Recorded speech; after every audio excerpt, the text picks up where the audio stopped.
ndowooza olaba bwenyiridde. Olaba bwenyiridde nali mmanyi yali nkomerero kale singa nettabwe tisika you can imagine waliwo abafuna HIV nayagala okwetuga ave mu bulamu bwensi nga tamanyi nti Katonda ate yayina ekyamanyi kyakutegekedde katojja kubeera surprising omuntu ankubye embaga. Yes, gomye soziraba nzinyiriramu. I believe in myself. I have confidence. I love myself more than ever before. Ndowooza ondaba. Oyagala okutikira ebintu ebiri original kuva mu America ng'amasimu okuli iPhone n'essimu endala, computer, laptops, ebyuma by'eddwaliro, ebizigo by'abakyala, perfume n'ebirala bingi. Weekwate Nairo Cargo Carrier e Boston okutikira ebintu bye byonna. Teweetaaga kutambula kubinona, beesige babikuleetere w'oli. Nairo Cargo Carrier ekuguliza ebintu ebiri original ku mikutu gyonna mu America nga Amazon, eBay, Apple, Walmart, Best Buy n'emikutu emirala mingi. Olwo ebintu bino n'ebitikka ng'ekozesa emmeeri oba ennyonyi okutuuka w'oyagala. Nairo Cargo Carrier tusangwa ku kizimbe Masengere Emengo okulya na BBS Telefina. Okumanya ebisingawo tukubire ku simu 0700 389 155 oba 0700 389 147 oba ku website www.nairocargocarrier.com. Ebintu byonna osobola okubifuna naye ebiri original nga biva mu America. Nairo Cargo Carrier yebireeta. Kumugutu CRUZ exclusive kosinzidde okubanga ate otulabe ALLANCRUZ gemanya nyongera okwanizaako yonna gy'otulabira. Weebale nnyo, weebalire ddala. Naffe tutuuse bwe tutyo. Nyongera okutegeeza show yaffe y'olunaku lwaleero proudly powered by Marus Bridal Center wano ku Anet Plaza first floor. Osobola okubanga osanga ne bw'oyingira buyingizi wano ku Anet Plaza n'obuuza nti bannange Marus aliwa, buli omu akusongera okuba mukyala wa tabbuku wano ku floor wano. Ebintu by'engoye yabyesigaliza, eddagala yalyesigaliza. Bano mumanya abakyala ebizibu byammwe. So senga Marus ebintu byonna n'abikola bulungi, abikolako bulungi ddala. Gomesi ez'omulembe nga bw'oziraba. Omwana alina gomesi, oyagala emasamasa, oyagala eri mayinja ki, oyagala ya green, oyagala ya nude, oyagala ya pink, oyagala ya purple, oyagala ya maroon, oyagala ya ame green, oyagala ya sky blue. Kabbo ka muwala biki byonna abirina byonna ebyetaagisa. Ayina ebitambaala muganda wange, sibe kitambaala nga bintu byonna nawo obiraba Marus wabirina nga bw'okirowoozaako Marus bwaki ayina gomesi zonna. Nze njagala gomesi z'abagenda kufuluma azirina, ebirala neeyogerera naye nga kinjagala okugamba, trust how with your introduction you won't regret. Trust Marus Bridal Center with your function you won't regret. Otherwise for now tewerabira tulina Africa One Tours and Travel, tulina Marus Bridal Center, tulinako Mamu Research Clinic, tulinako ate ne Nairo Cargo. Bonna tutambula nabo okulaba ng'ensonga zonna zitukirako bulungi ddala. Olunaku olwaleero ndina omugole Suzie. Ndowooza Suzie ajja tubuulira oba agenda mu mbaga ennaku zino, kuba Suzie onyirira nnyo, olinga eyeteekateekera omukolo ate wazzeeyokko ne mu kyalo. Wazzeeyo? Yes. Ogenda kwogerako nno nnyo. Iye nazzeeyo addeko mu kyalo then nenkomawo. N'okomawo. Okay, ojja tunyumiza ekibadde mu kyalo.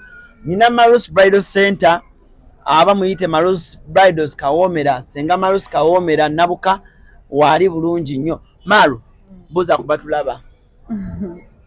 Abalungi abatulaba yezo senga Marus Kawoomera ate era yenze omu Marus Bridals.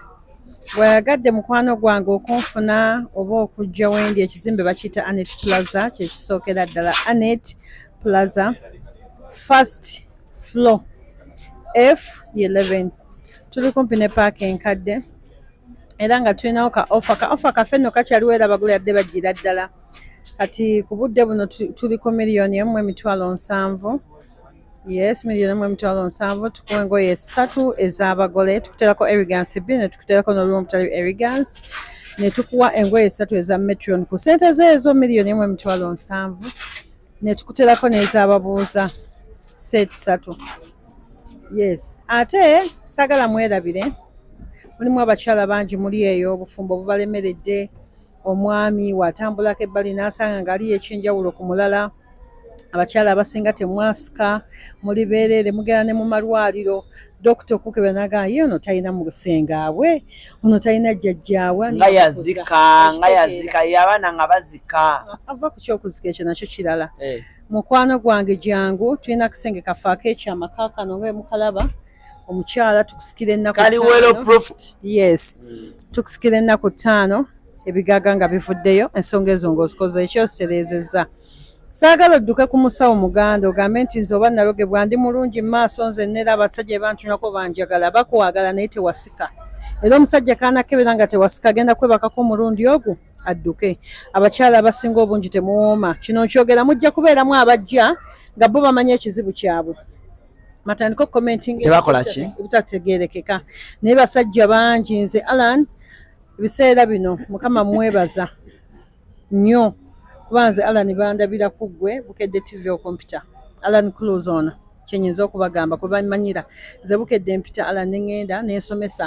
Bukedde live ekiro ssaawa 6 naye abasajja twalimu nze bankubira nnyo baŋŋamba senga otuuka ku mwana omuwala n'olabanga banna ekyo nenda kirya boyiro n'osasula loogiyo naye n'omutuukako nga hoteri ey'ebbeeyi butereevu omusanze awunya obuwoowo eyo mu kkubo ogamba woyoyo nemmala nkikwata konti nenkiteeka mu fikisi bwenti munnange ne bakutuukako mukwano nga n'amazzi toyina olina bukalu oli wakusonsekayo marusu kikyamu ne batakomako omusajja n'akulyako lumutadda towooma muwunya akasu wansi mukwano tulina okweddaabiriza mana woshi waali n'onaaba wansi mu kasolo nobeera nga towunya kasu abakyala bangi muli eyo malo yes naye nga bakayita mana woshi akantu ako yes bakyala bangi mumanyi okufuka abakyala abalaba shozi n'abaana baabwe yes ne weesimula ne toilet paper omala okwesimula ne toilet paper jjukira totawaaziza akasu ako abamu ne mala ofuka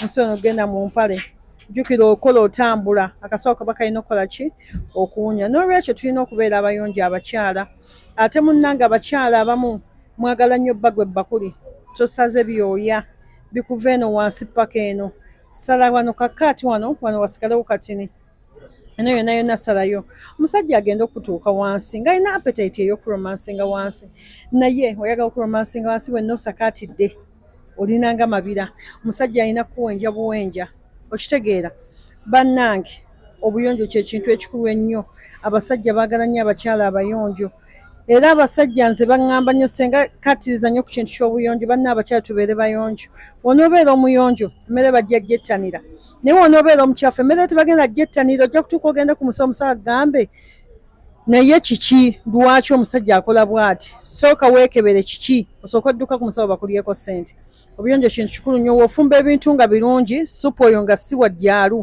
n'omusajja amanya nti kyendya kyeki era akiddiŋŋana okitegeera naye wonoobeera nga ebintu byo bya ddyalu byofumba tebiwooma bebi bakuleseewo abasajja ajja bunajja agenda kukeberako obukebezi kyenyinza okugamba mukwano gwange mujje tubakoleko mbulirira abaana ab'obuwala abagenda mu bufumbo mulimu abaana bangi ng'agenda mu bufumbo naye nga tamanyi wadde AEIOU yes ng'ogenda gwawo nga kigogo jangu tukoleko bebi omulungi ali eyo tukoleko tukubuulire butya bw'okwata omwami butya bw'oterezebwa kyolina okukola yes ennaku zino abakyala tetukyagaba kintu kyaffe kino eky'omuwendo nga kyereere olina okuteekayo muwoomya n'owooma tulina supalokendirya n'osiba omusajja omutima n'ebirowoozo n'abeera ng'akuwa nga kyakwadde takikuggyako okitegeera mukwano gwange kaddagalako omukisa tukayina temwerabira oteekayo ekyokuwooma muwoomya bamuyita muwoomya mana abamuhane yes abamuhane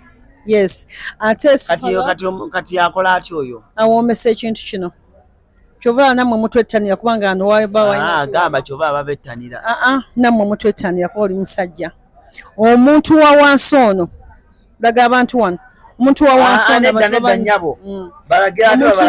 ono aba alina okubeera nga wamulembe gwe omukyala ali eyo ekitiibwa ky'omukyala n'obeera wano nga walungi naye nga wano ng'awunya akawoowo omusajja buli gwasanga ano nga watereevu ayanguwa mangu nenkobola abaana ababuwala bakosa masturbation yes nga mwemazisa engalo mwagenda nga minabira amazzi tapu zino ezibafukirira ne mwemazisa engalo mukwano gwange jangu tulina akantu kaffe akalungi ennyo ka mitwalo 4 naawe omusajja talina appetite kaleeta appetite mu mukyala ate ekyo ekintu olina okyejjamu n'omanya nti oyo sitaani kyewali okozesa okwemazisa gwe omuwala kiba kibi omusajja yalina okumazisa ne ŋŋamba omwana ow'obulenzi nawe yakozesa masturbation gye natukweka chocolate okablendingira mu juice if not that osobola okateeka mu kyayi n'onywa lindako mukwano nasaze ne ku ngoye mukwano gwange engoye ezaali ez'emitwalo 10 engoye ezaali ez'emitwalo 10 darling mwabali eyo mbakoola mwenna oli bweru oli ludda yonna fortpotro lilayiganga soloti tilinyi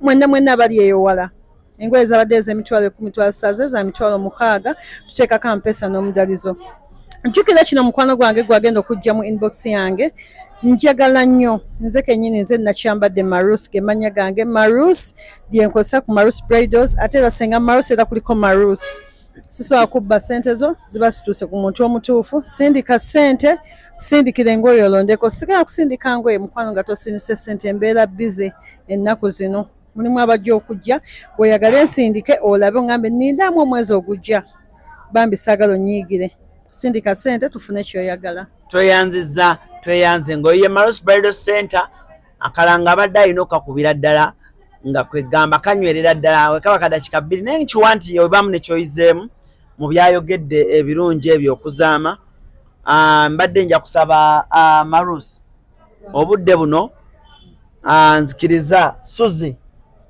wanje weebale kunyuma namwe mwebale kunyiriza ani akwambaza Marus Bridal Center Marus Bridal Center one of Anet Plaza naye Suzie F11 buli lw'otunuulira Marus ono ng'ozze omulabako ki ekijja mu mutwe gwo anti mama wange namwe mwenna mukimanyi kati gwe wontunuulira ddayo okuba ekifaananyi kali akafaananyi akasooka nga ndi mulwadde ne wano we yali ampahaaga olwasokera ddala nga mpahaaga mwe mwamuleeta eri ewa mukwano gwo olabe nga we nali nga nina embawo eziti ekitegeera Alan kati ono mama wange byonna bye nnina olwaleero abadde mama wange nawe ALLANCRUZ abaddewo yes tavangawo kubanga ne kati era nkola mu tawuni naye era nzijja wano eno enjala ntesobola nakunnuma nga ndi mu kibuga wano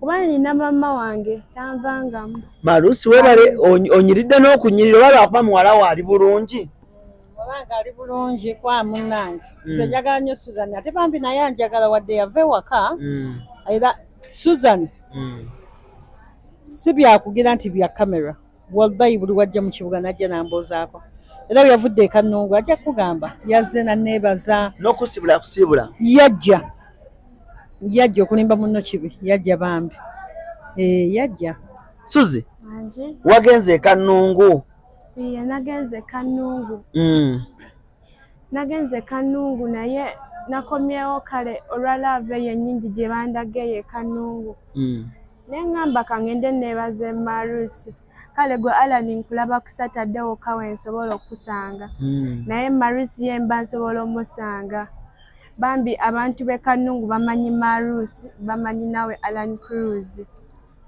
bakumanyi buli wentambula otambula mu kkubo ne baganda bange bennyini baba banyumiza nti Suzie tuba tutambula bagamba wuyo muganda wa Suzie kakitegeeza kuba ku kyalo sigamba nti baali bamanyi nnyo nasomera eno kati bantegeera because of this channel kati buli omu akimanyi nti no muganda nze bali baganda be babasanga bagamba muganda wo twamulaba ku TV abalala bajja n'ewaka bandabeko balaba kakase ono muwala akyali mulwadde ali atya yes kati sooka otunyumize wano nga tuli wano ne Marus bwe watuuse e Kannungu maama yagambye atya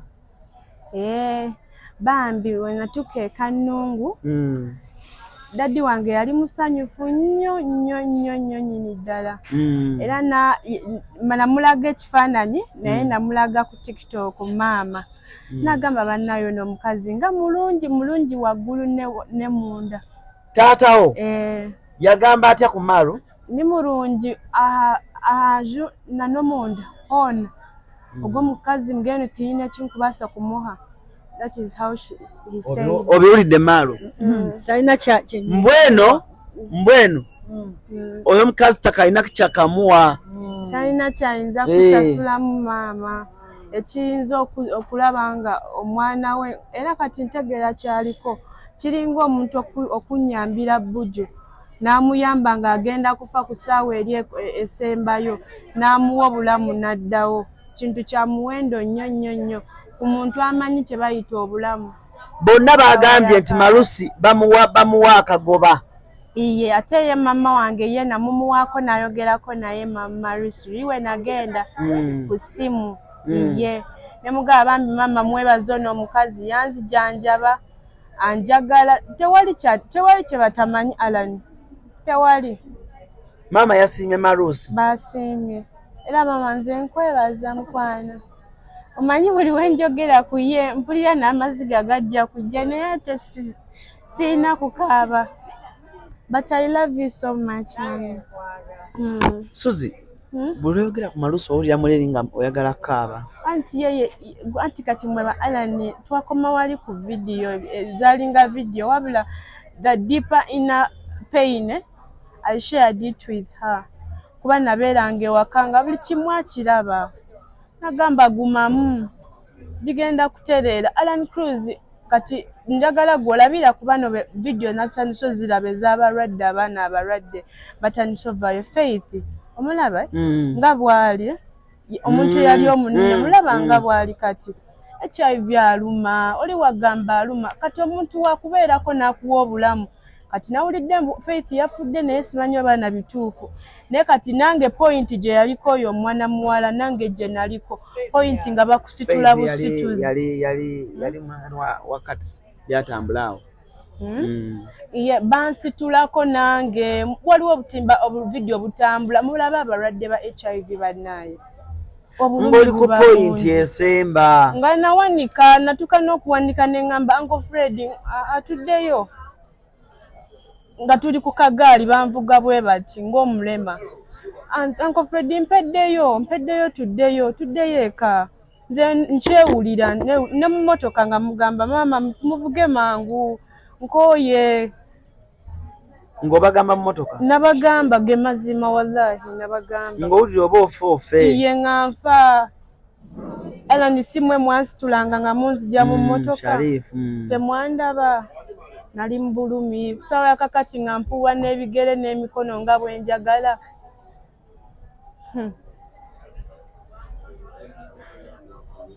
Mama weebale mukwano weebale nnyo Mungu yakusasula atakwongere obugagga akuwangaazi. Ndinamu kuteekerateekera nno misomo ndi mugenda mu masomero ag'enjawulo nga nsaba omiitinge ku baana ab'enjawulo naddala student abo era amasomero agatulaba HM badirector b'amasomero ng'oli eyo ennamba ey'essimu eri awo ku channel gy'oba okubako Suzie ono alina emboozi nnene nnyo gy'asobola onyumiza abaana b'essomero n'okyuka omwana w'essomero n'okyuka gwe yeepalawudiya because Mukama yakuwa omubiri muwolidde weesala obugoye n'oyingira kirabu ez'enjawulo olw'okuba munange olaba omubiri gw'olowooza nti abantu bajjaga mukazi mukulu.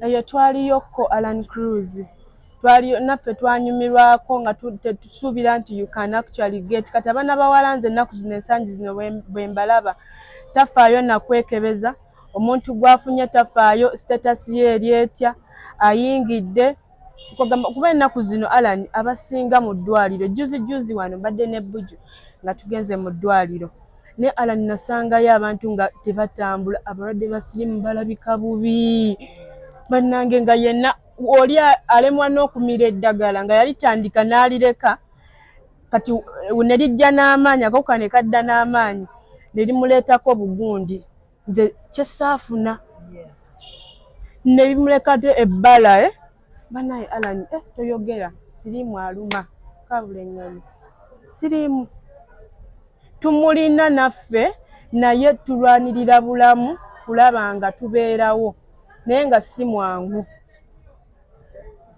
bwangu Alan nze nkubulira amazima oli okweteekako responsibility neyejjukiza nti nina okumira eddagala kintu kirala nno nakyo buli lunaku obulamu bwo bwonna paka lw'oliva mu nsi nga teweerabidde Alan wano twogera togamba Suzie nawe wawona nawe oli bulungi Allan bamale bakakutemera leero okoggerawo Allan nze nkubulira n'ebyokukola bikuvaako frustration eyo yokka eyina engeri gyeku. It is psychological, it is traumatizing. I don't know how to describe it anyway. Nenga gwe manya sirima ina impact nene ku bulamu bw'omuntu. So it takes courage okulaba nga nzizeewo nze nekubiriza nengamba njagala nange kunyumirwa naye njagala kugula poloti naye njagala nve mu nsi muno nga nange nyumiddwako ensi nange njikuse nga ngenda bulungi nga mpumula bulungi naye si mu myaka gino nfe ku 23 Allan kyatuukawo siina kyenkyazza naye ate Katonda yannyamba nina essuubi ly'eddagala. Nina essuubi ly'eddagala so nja kumira eddagala mbeerewo kati gwe lwaki teweekuuma maama nze nkwebaza bale kumpa bulamu Allan nakulaba last lwali lunaku lumu ne lukyusa obulamu bwange lwali lunaku olwo tuli bulungi ne bebi wange tabaniwo singa nafadda abangi abansooseyo n'agenda n'entanamu neŋŋamba n'abafudde sikawuka nona agenze nze nkyaliwo tewamulaba kulekako bujja ebbina likomeeri omubiri azitowa nze bujju namukwata era nga Susan omwana ono kyayika omuliisa nnyo kati naŋaayo mami engeri ewaka gye wali otuliisa nange bujju namanya nze ebyokwegulira ebikyokulya naye sikimanyi nti omuntu ali obulungi naye mami nange nayiga bujju alya bambi ng'azitowa Maru omanyi ffe tutambudde mu mawanga abakyala bambuuza ekibuuzo kino bambala engatto zo Maru kiwulirika kitya okujjanjaba omwana eyalwala nga siggwe wabumuwa siggwe maama we siggwe taata we toli sisita we oyina abaana abateewaka akolola ayina TB owa waggulu nnyo ayina n'omwana nabo n'obalabirira Maru abantu beebuuza omutima gw'olina nga tebagulaba abantu bankubira essimu ne baŋŋamba Allan nze nina wange nze muzaala naye Allan nkubuulire kyagaana omwana mpulira njagala nfune gwe muwa amunzijanjabire naye Maru wakola ekintu ensi yonna Uganda yonna kyekyagamba nti omukyalo oyo muzira. Maru sooka otubuulire olugendo olwo luba lutya andi wakikola otya kweri omuzadde ali ku TV saawa zino ng'akulaba oliawo oba oliawo ng'atuzizza omwana we oba oliawo ng'alina kyeyakagwamu obudde buno wakihandolinga otya? Kyenyinza okugamba bazadde bannange abali eyo kuba mulimu abazadde abansinga obukulu ate mulimu abantu ng'olina omutima omulungi ng'ogwange ate mulimu abamu nga tebalina mitima mirungi ng'amanyi wanaasembeza oba wanaaleeta omuntu ewuwe waka alaba agenda kubaala nga alya nnyo emmere oba ate ng'emmere ndaba kintu kya bulijjo kubanga Allan bwe mba nga ndidde ku kintu ekyo ne mpitolerako Susan n'alyako Susan aba tankoseza kulya ku mmere kubanga wonaawa ng'aliddeko Katonda ate akwongera bwongezi. N'olwekyo omuntu yenna gwe ng'oli ng'olina obusobozi sirina busobozi nnyo naye nina omutima omulungi nnyo nga w'okiwulira. Ffe wakati wakulanga mama atugamba omugenyi w'abazze mugira ekyo kyonna ky'oba olina alye agenda okufuluma enju kate kyagenda geya okitegeera kati nze Allan jjukira wafuuka muganda wange oli mukwano gwange bwe nalaba bambi ng'opositinze Susan neŋŋamba omwana ono omuto mulwadde yabujja wa bannange okitegeera bambi nempulira nga nfe era jjukira nakubira akasimu negamba Allan jjukira nali nakamala n'okuzaala omwana wange alabika alinga myezi gyali obanga 5 neŋŋayo omwana oyo eyazadde omwana mulwadde omwana amukola atya nze Allan njagala abaana nga w'okiwulira nze omuntu akwatira ku mwana Allan mutta kati kino nkigamba kwata nze naye omwana nga namugja wano nze nkuttirawo saagala kulimba ne batisha bamanyi ku ssomero nze njagala omwana bwe ŋŋamba nti omwana akoze kino kati ndaba Susan ne ndaba ne kabebi ne nga mwana ono muto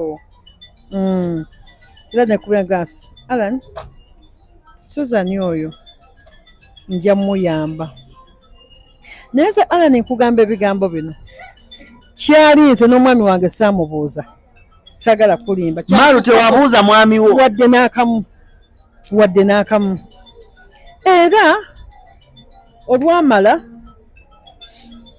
nenkola ki nenkugamba ne bamuleeta bwe bamuleeta nonga Maru okkiriza ndeete Susan oyo jjukira twagendayo ebisiga gye yali ali ne muntu ya Susan nga ndaba obulamu bannange nga naawe tolina wootandikira Alan jjukira natulika nenkaaba nga nkutte ku mwana oyo wabula nga bwe mukwata bwe nti ndaba omukono ennyama olaba okusigala bwekituli nenga Mukama Katonda obulwadde buno nga buluma mu mutima gwange nenga naye Mukama Katonda gwe wampa obulamu gwe wantaddemu omutima guno omwana oyo mujjanjabe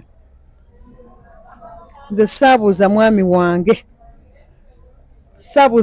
wange wayitawo wiiki Susan nga amaze okutuuka ewaka omwami wange yalaba vidiyo waliwo emikwano gye abaagiraba ne bamugamba nga twalabye nga Marus alina omuwala gw'ayamba babirabyeko jjukira omwami wange musirise bwe yajja ewaka naŋŋamba n'atuuka ewaka ze yamwesooka kuba namanya nti vidiyo ye egenda kukola ki kutambula ne mugamba mwami wange nti wanje onnange nno nnina omwana gwe nafunye nti baamuleese yakamala nnaku ezo 3 naye mulwadde ate alina omwana naŋŋamba Marus bwe bukya ku makya omwana oyo n'afa omulambo tugutwalawa waafa n'aleka omwana omutwalawa Marus genda ku polisi namugamba mwami wange byonna twabikoze ne Alan naye mbadde nsaba Mukama wanaabanga ayagadde nti amuggyewo wekinaabeera naye tufube nga ekisoboka nanga naye mukyala wange olina nnyo ekisa maawe ekisa kijja kukussa ne mugamba nkubulye taata Susan yayingidde yamaze wabula nsaba kunsonyiwa kye nnakoze nga sikwebuuzizzaako naye nkugambye ng'omukyala kuba waŋŋamba omukyala omulungi yajjukiza bbaawe ate agamba bbaawe ekiba kikola ki ekiba kiriwo naŋŋamba oŋŋambye otya ne mugamba waŋŋamba omukyala omulungi yajjukiza bbaawe ekiba tekiri waka n'ekiba kiriwo naŋŋamba Maalu twakiyingidde Susan asigale tumujjanjabe bw'ati era olunaku mwami wange yali ava mu kisenge namugamba jangu olabe Susan najja ne mugulirawo ekisenge kya mutabani wange Susan mwe twali tumutadde mu nnyumba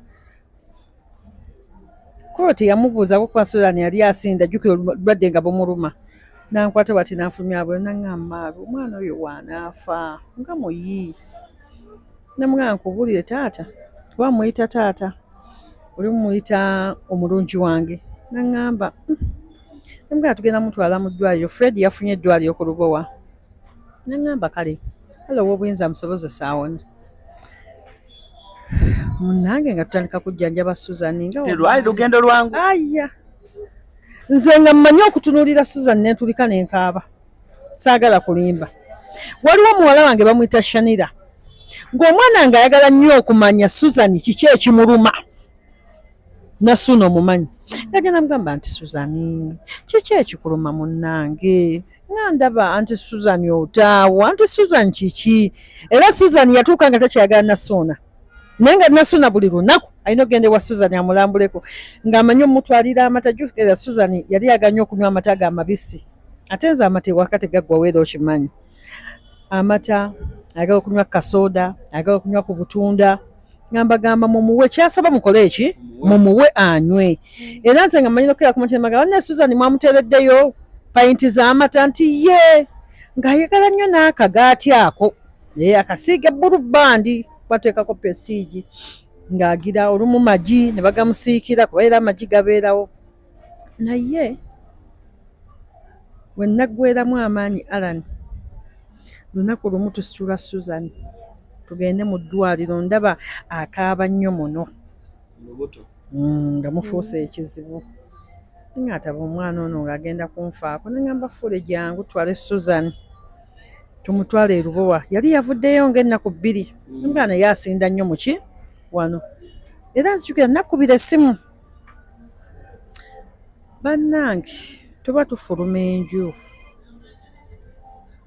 Susan pupo n'amuyitamu nga ebyenda tebikyasiba nkutte omwana jukira Fula akutte mutabani wa Susan by then yali mutabani wa Susan yali mu ddwaliro yes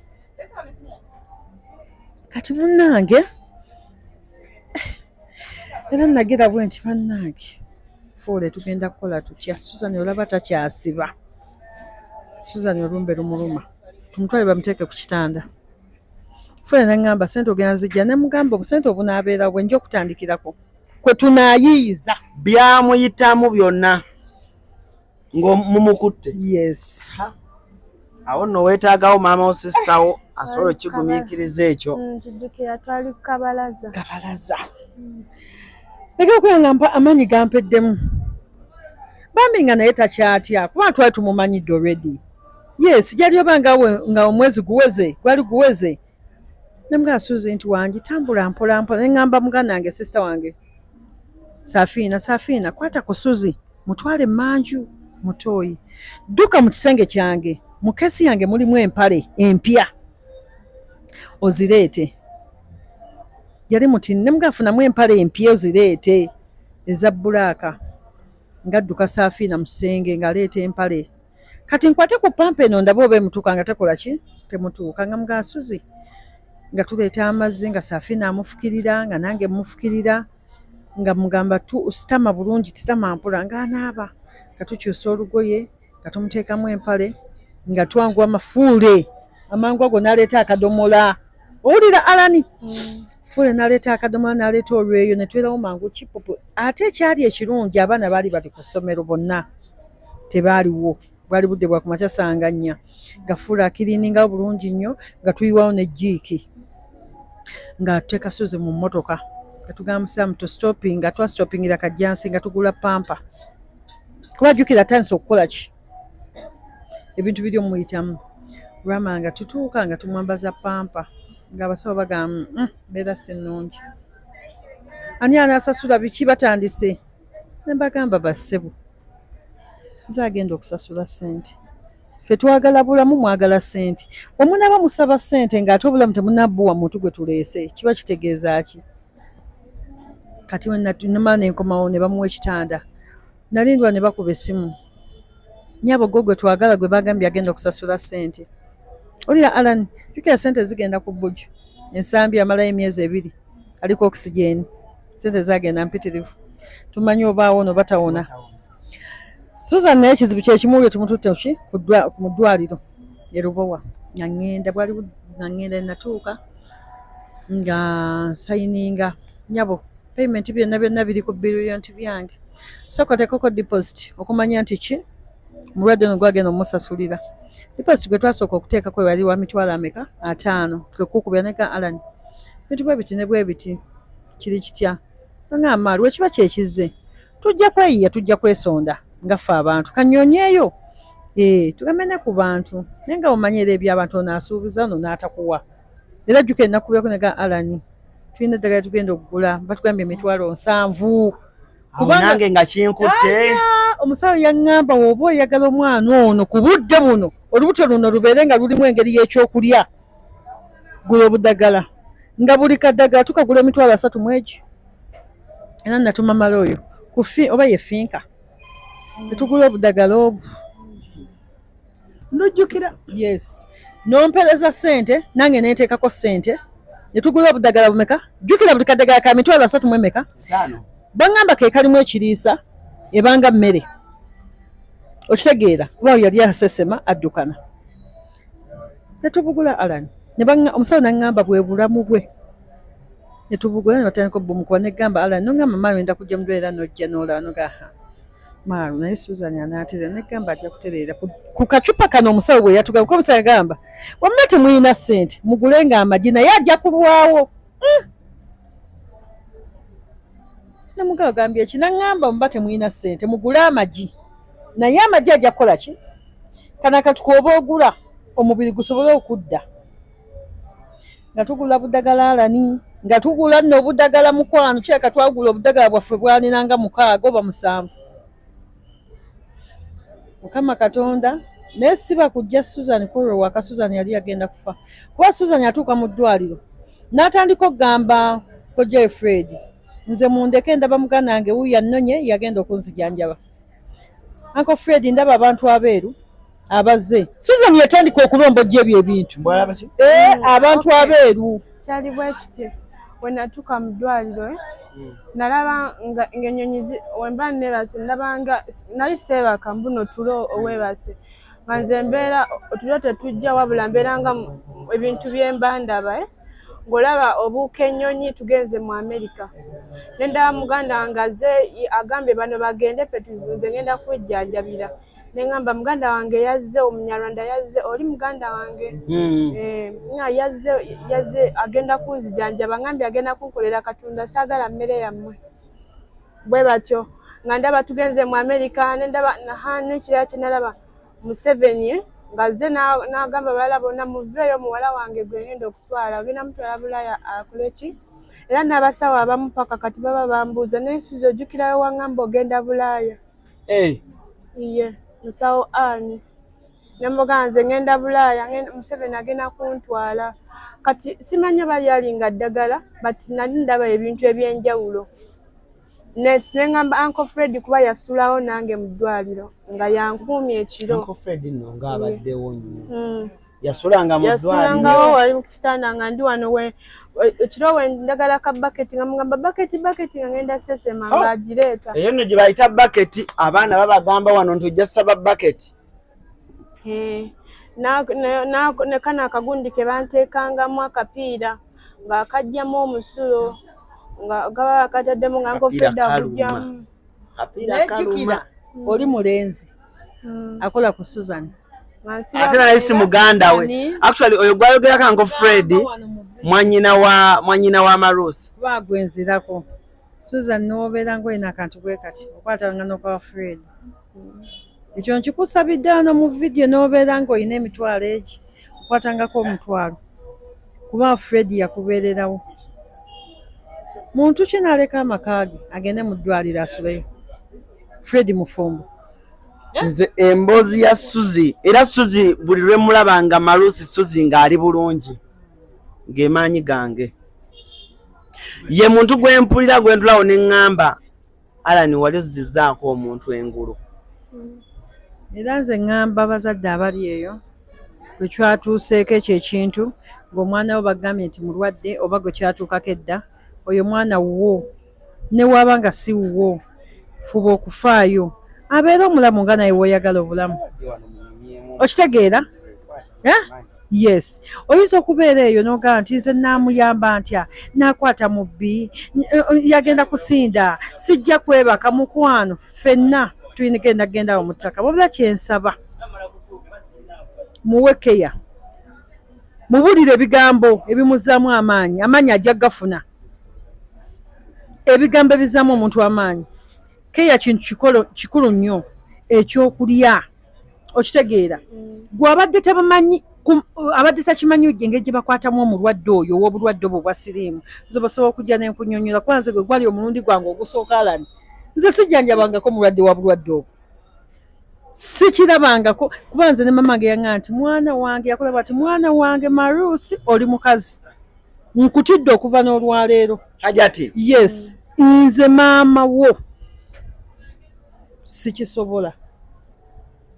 Omuntu tomumanyi waafiire ewaka Marus ne bakusiba ogwo omusango gwa naggomola naye mwana wange nkukakasizza ne wendiva mu nsi mmanyi nti baganda bw'osobola okubabeererawo tosobola kwenyinyala muntu. Kyekyo mama kye yaŋŋamba naŋŋamba baganda bw'onkimanyi kati osobola okubabeererawo tosobola kubenyinyala. Ne mugamba maama n'owobeera ggwe abasobola obutakola mama ne nkubeerako olaba nabeera ku Susan nga sirina bwe muyita naye ate ggwe maama wange.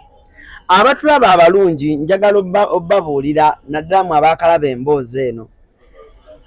osobola okuddayo emabega n'ogenda ng'ofolowinga oteekamu Suzie oba oluusi twakusanga lyasimwe mu kusooka. Waliwo ekiseera bwe twatuuka ne tukubira maama wa Suzie oba baganda ba Suzie nga Suzie yabanyiiza nnyo bambi nga baamunyiigira nga buli omu agamba abamu oba mujjanjaba oba temujjanjaba mmwe mumanyi mubireke nga batulagira bulagirizi nti ekyalo kye kiri eno ng'osobola obuuza omuno omugamba bannaye tumuleete agamba mwewaayo okujjanjaba mujjanjabe. But olunaku leero njagala okwebaza maama wa Suzie, njagala okwebaza taata wa Suzie ne famire yo. Naye taata Suzie ate ye yatukubirangako yakubanga taata nkwebaza bambi omwami oyo yakubanga naye nga omanye ebyenfuna nga talina naye omwami yakubanga. Era tata wange ne we naddayo maama yasooka kunkebera lubuto luno olubuto kubanga lwe nasooka okaabanga nga ndi waka nga mugamba olubuto nga lunuma kumbe TB yansesera mu byende eno wonna nga wannuma nagamba naye olubuto lwawona naye bannange olaba gy'ovudde ate muna ekyewuunyisa nti ne maama yabivaako tewali yadde kati uno this time we twagendayo maama nakugamba twatuula ku meeza sapa nga tuli mu kulya mmere ne twogera ku siriimu openly kinayi sisuubira munda mutima ne mpulira essanyu nga bambuuza kati baganda bambuuza kati Suzie eddagala eryo terikaawa naye kati olimira otya kyekiweke mamange nga mbuuza tata wange naye ambuuza yes ne mbagamba n'obulamu si bwangu nno buno bw'okumira si bwangu ekyo nali simanyi Alani ate n'ekirala Alani erudda bwe ndowooza mba ngamba asawa oyo baafuna obusungu kubanga nga sinabavaayo baayagala banzijanjabe nze neŋŋaana nga ndaba bagenda kunsalira omusango nga neetaaga mu kaseera ko naye njagala omuntu nga tagenda kunjajinga ebibaddewo bibadde kati nga nnwanirira bulamu wabula sikunjanjaba nga gamba olaba we yabyereetera bwe bityo ebyo naye saagala ki naye sibyagala era Mukama banange nze nafuna chance naye ate gwe oyinza obutafuna chance kino adde ngenda okugamba nze nafuna chance Katonda yali akyantaddeko omukono gwe naye ate gwe oyinza osanga ne bakulekererawo n'ofa bw'otyo okitegeera. So Alani ne Mama Marus byonna bye mwogedde tewali n'ekimu kye balimbye tewali yadde kye babuusabuusizza byonna byaliwo nga we byali era obulamu bwe nnina I owe to you and Mama Marus. Era nze kyenjagala okwebaza maama wo nti at last kuba interview gye twasemba okukola era njagala Marus omugambe saagala biddamu kuba biddamu tabiwoomya naye mbadde njagala obuulire Marus maama wo yagamba ki Marus? Mama yakusiima nnyo era n'obusungu n'abujjawo n'ekirala Katonda alina engeri gye yamukyusamu omutima. Nze mu kulaba okwange maama wange gwe nali mmanyi yali mulala ye Munyarwanda babeera n'obusungu buli obw'amaanyi like simanyi nakumanya ye Katonda ye yamanyi engeri gye yakolamu ebintu bye naye nga Marus singa kisoboka n'alikubidde njagala tukole vidiyo mbakubire boogere ku ssimu mubyewulirireko bagambe ndina abantu abakola ki abannyamba boogere nga n'ensi yonna ekola ki ewulira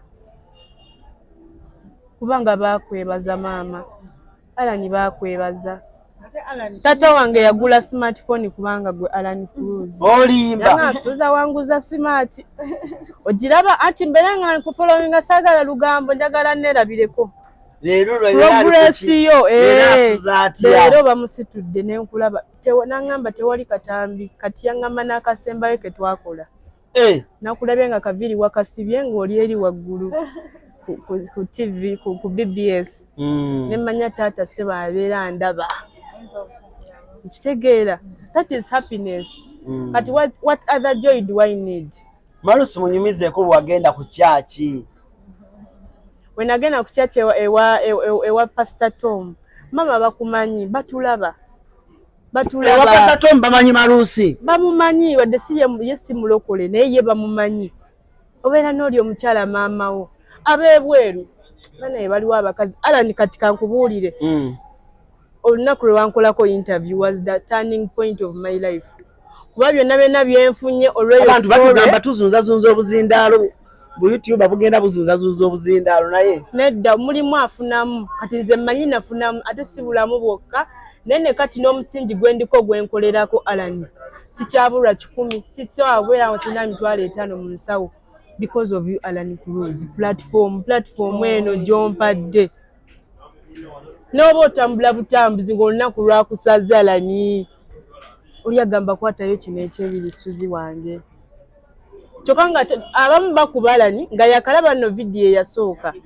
nga gamba bannaye ng'olabye naddamu ng'olabye n'obyagala omugamba nawona ogirabye kati wabula iti talabye time duration walo nange time yatuka nfuna nnyingi nga bambi abantu balayika abamu bakagiraba nakubira banange muwala bambi ng'olabye omwana waffe nze nkuweerezaayo ssente bambi nakati Allan asasulira kati buji wange muteeka ku dekeya buju kati ali mu dekeya gye mulese wakisiri naye wano nkulaga naye esimu yange kati badde nakafuna school fees awo obadde oŋŋamba school fees za buju kati every month asasula kuba dekeya every month waliwo asasula yes bambi waliwo asasulira fees za buju ntaddeko fees za buju yejjukiza yekka tezibyasooka mukubira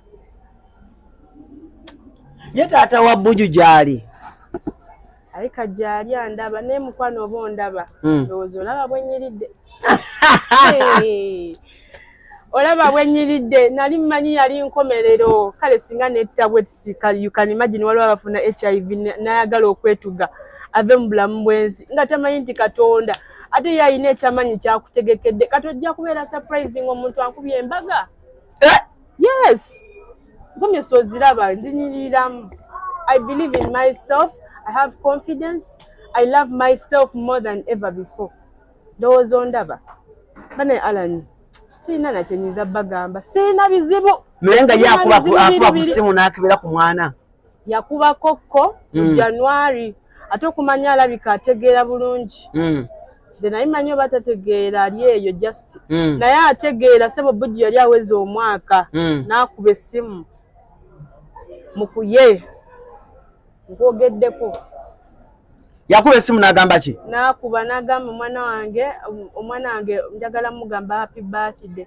naye mu January nali nkyali ne gundi nali nkyali naawe era ne ngamba ne Uncle Fred nali na mu ddwaliro kola olunaku lwe yagira nga ngenze funa ddagala neewuunya ne ndaba message ya ssente ng'ereeta linnya lye lyennyini ate ddyo ndimanyi n'ennamba y'essimu nga yeeyo wazimuddiza kamukubire saazimuddiza fe twazeriira mukwano gwange omulungi naye nenjikubako immediately nga ndabye message nga teriiko nga kutukako bukuti ali bweru alabika ali bweru oba yaddayo Dubai oba aliruddawa naye woba ondaba ajje muddemu no si kuddamu okuddamu nedda mukwano ndi ku ddagala lyange ate kati nakyusa channel kati ndi ku birala naye jangu olabe omutabani wo akwagala nnyo jangu omunnyonnyole mwogere kubanga ekika kye kyakola ki akyagala sijja mu depriving ekyo jangu baba ekika kye bakubira ku ssimu basenga be ba anti saagala kulimba terina omwaso amukeberako teri nze mpambana ne bujji wange n'abalala bonna be basenga kati baalina be babeebwere London ewa jinji eyo be babe basenga lindako bujji alina basenga e London alina jjajja kamwogera toboogera mannya abamu tebaagala abamu tebaagala naye nze nedda ono yayagala oyo mama wange so amusirikira nja mugamba kiri nja mumwetondera maama mumbejja mukwano I love you so much Solome bane nkwagala nnyo Allan tewali kisita mugamba tewali nga mama leero njagala agendeko ku Cafe Javas genda mwana wange sente ziba zazedda bambi Suzie nzwe nakuzaala agamba Suzie nakuzaala ebyennaku biveeko yali abaddeko mu mbeera ng'eyange. Yes, so she understands me more than ever. So nolaba opportunities zondetedde mu bulamu gwe totamanyi. Nze n'okuba ng'olumu alanobera gwe tolina ssente naye nga nze ndi mugagga. Obwavu bunnuma waliwo olwavu bunnuma naye Suzie weebale kujjukira weebale kuba muntu asima.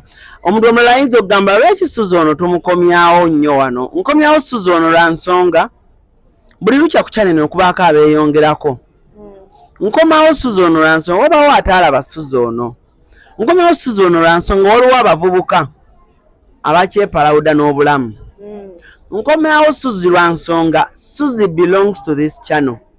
Suzie belongs to these people. Abantu abamu tebalina budde bugenda kukubira Suzie oba oli awo abamu beerabira naye nga balina kye baakola mu bulamu bwa Suzie. So mbamba wa updates nti munnange omuntu gwe tuwazze engulu ali atya okitegeera cause Suzie muwala nno mugezi mwenna abamulaba abasinga muyinza okulowooza but Suzie era zino tuwaze zimu ze naagenda mu masomo mujja laba ng'ejja n'ayogera n'abaana oluzungu mujja kutya Suzie afuuwa oluzungu nno olwadda nange alunsinga ebyo olina Suzie omuntu wawuliriza emboozi yo ng'oyogera eryo vocabulary olumu bw'okosa mu luzungu ne ŋŋamba nange sibuuza naye mba sikategedde kati waliwo okoyogedde emabegako awo ne ŋŋamba CRUZ sirika bantu bajja kugamba ate kiki but anyway naye nina message gye njagala okugamba bano abantu Allan. Life is not how you see it. Obulamu buno obwensi butono ddala gwe nga gwe w'obulaba. Kantu katono nnyo kasobola okukumazaawo obulamu bwo. Kyokka ate ng'ate erudda olina chances nnyingi ez'okubeerawo. How do you use your time and what are you doing in this afternoon life, this afternoon state of your life? Kubanga nze kati nze ni mu afternoon stage eyange. Bw'oyinza okuba oli mu morning eyiye ekyali morning naye eyange ndi mu kugamba kaseera ke nina kati nkabala ne time entono gye nina ngikozesa kubanga already obulamu bwakola ki obwange bwagootaana a bit. I'm on medication. Without medication I can't live. Era bwe mba njagala kufa mangu Allan newala bwewazi ki ddagala. Yimira tulabe Suzie. I'm here. Suzie otyo tambula mukobo togene mu maaso tulabe otyo kyuka abantu balabe Suzie akabina kwe kali nnyabo kyuka agambye atya bannange jangu otuule ebisingawo bajja biraba mawulire gaffe ageesigika ku BBS Telefayina kubanga tulina kali kyalo but Marus webale nnyo Marus Bridal Center. Bantu bawulira nnyo nga njogera ku linnya eryo nga programu zange ez'enjawulo zitandika Marus Bridal Center but bambi bw'oba oli eyo mujje muwagire mujje muwagire ali wakati mu kibuga bw'oba ofeirinza okujjawo mukubira essimu eri waggulu awo. Enamba y'essimu eri 0782 60 8505 oba osobola okukozesa ya Airtel eri 0702 60 8505. Tusangibwa mu kizimbe bakiyita Net Plaza first floor F11. Tuli kumpi ne parking kadde motoka z'entebe ezifulumira tuli opposite Magoba. Yes, temwerabira mikwano gyange gwe kuba bukubi ku namba ya simu osobola okujja mu inbox yange ngambye oyo aneetaaza osobola okunkubirako bali nojja mu inbox yange ne twogera mukwano gwange gwayagala engoye osindika ssente n'enkuweereza engoye. Okitegeera mulimu abantu bangi najja mu inbox nga ayagala oba kusumbuwa naye gwali serious jangu sijja kugaana. Naawe omuzadde ali eyo ng'omwana we oyagala tumutendeke tumubuulirire agenda mu bufumbo jangu. Naawe yakalwaza omwana bambi ng'obadde otya abanene naddukira wa mukwano jankubu ekiki olina okukola.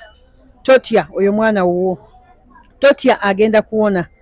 Ate agenda kufuuka ekyomuwendo mu nsi muno. Tomanyi abali abalamu bayinza obutakuyamba n'ate oyo omulwadde naawona n'akuyamba. N'akuyamba my dear n'omwenyumirizaamu. Allan nsagala n'abantu beerabire tulina kano akakomba kayita Evil Eye. Yes, kamuka evil eye we buli wano obukomo mukwano gwange. Kitegeeza ki ekigambo ekyo?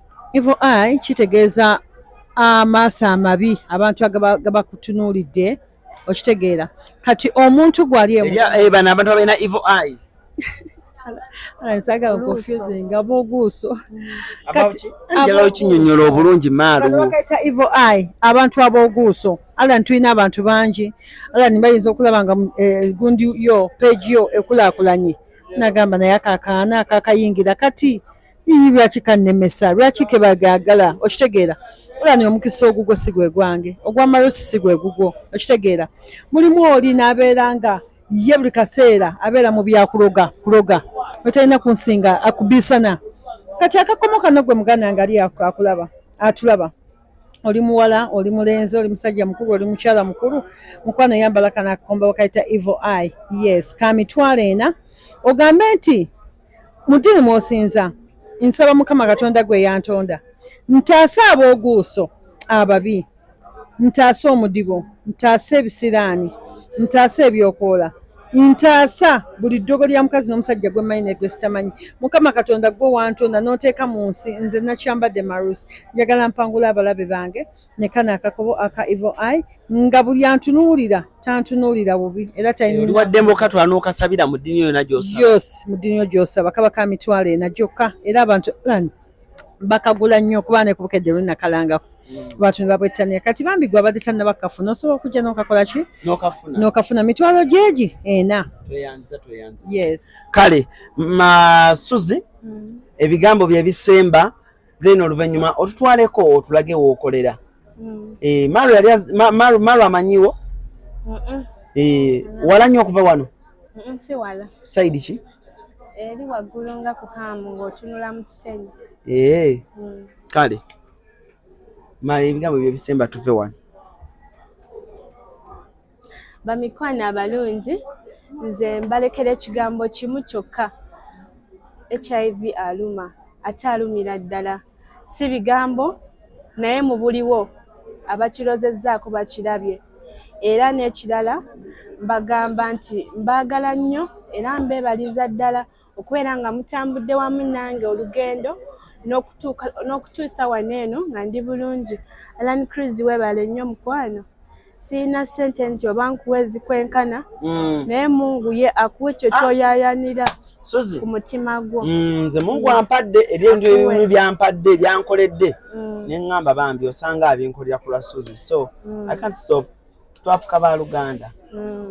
Ngenda kubeera nga opening account yange ku TikTok nange ntandika okwogeranga ku HIV freely ku live zange ku live naye njagala ngendeko ku live era ALLANCRUZ wali nyambyeko ku ekyo. Ekyo ogenda kikola mbeere ku live njogere freely nebaza nawe waliwo groups endala eza HIV ezampitanga nenjogera nabo ngeya Ricky Papa yes Papa Ricky nkwebaza nnyo nga mpita ku live nanga Suzie jangu oyogereko ne bana abantu bwe batyo nenjogera like abantu bangi bapikinze out of real thing kyebalabyeko ne bye balabye ne baddayo ku channel ne balaba kyemba njogeddeko ne balaba nga balabira ku nze n'atyamu. Yes okay kale love you. Tuyanze nge CRUZ exclusive gwe mukutu ALLANCRUZ gemanya tuli proud by Marus Bridal Center mu kibuga Kampala wakati bambi mu supporting ngogula gomesize ebitambala is the only way you can make her happy. Bwebe embozi nga zikunyumidde zonna ze tujja tukola. She was the first person who believed in me on this channel. Yomko abasoko okusponsoringa show zange era kyovola baluddeko tavaako talivaako sikati kati bana aba bridals abala bami mulinde ndoza programs endikoleyo ku channels eziddako naye nga saawa zino Marus oyo muko yafuka mukwano wange yafuka sister wange so the only way jamusobola okuddiza Marus is by kumujja kumusupportinga kugula gomesize na kumusupportinga gula bitambala bye dagala lye bwe bityo ate nange ojja kubompa gidde bulungi nnyo otherwise for now saagala kubanga ate nsukkawo wano musibe bulungi mwera. Ku Mukisa Habo Clinic Kisaskulambiro Kasana Zone ye wali omusawo ajjanjaba amaaso agalwadde mu ngeri yonna ng'agajjanjabya enkole ya habo ayitibwa Maama Mukisa. Maama Mukisa akujjanjaba amaaso agalwadde mu ngeri yonna ne bw'obanga wagenda mu malwaliro amazungu ne bigaana ajja kubanga agawonya ng'akozesa eddagala lya habo. Oyagala okutikkira ebintu ebiri original okuva mu America ng'amasimu okuli iPhone n'essimu endala, computer, laptops, ebyuma by'eddwaliro, ebizigo by'abakyala, perfume n'ebirala bingi. Weekwate Nairo Cargo Carrier e Boston okutikkira ebintu byo byonna. Teweetaaga kutambula kubinona, beesige babikuleetere w'oli. Nairo Cargo Carrier ekuguliza ebintu ebiri original ku mikutu gyonna mu America nga Amazon, eBay, Apple, Walmart, Best Buy n'emikutu emirala mingi. Olwo ebintu bino n'ebitikka ng'ekozesa emmeeri oba ennyonyi okutuuka w'oyagala. Nairo Cargo Carrier tusangibwa ku kizimbe Masengere Emengo okulira na BBS Telefina. Okumanya ebisingawo tukubire ku simu 0700 389 155 oba 0700 389 147 oba ku website www.nairocargocarrier.com. Ebintu byonna osobola okubifuna naye ebiri original nga biva mu America. Nairo Cargo Carrier yebireeta.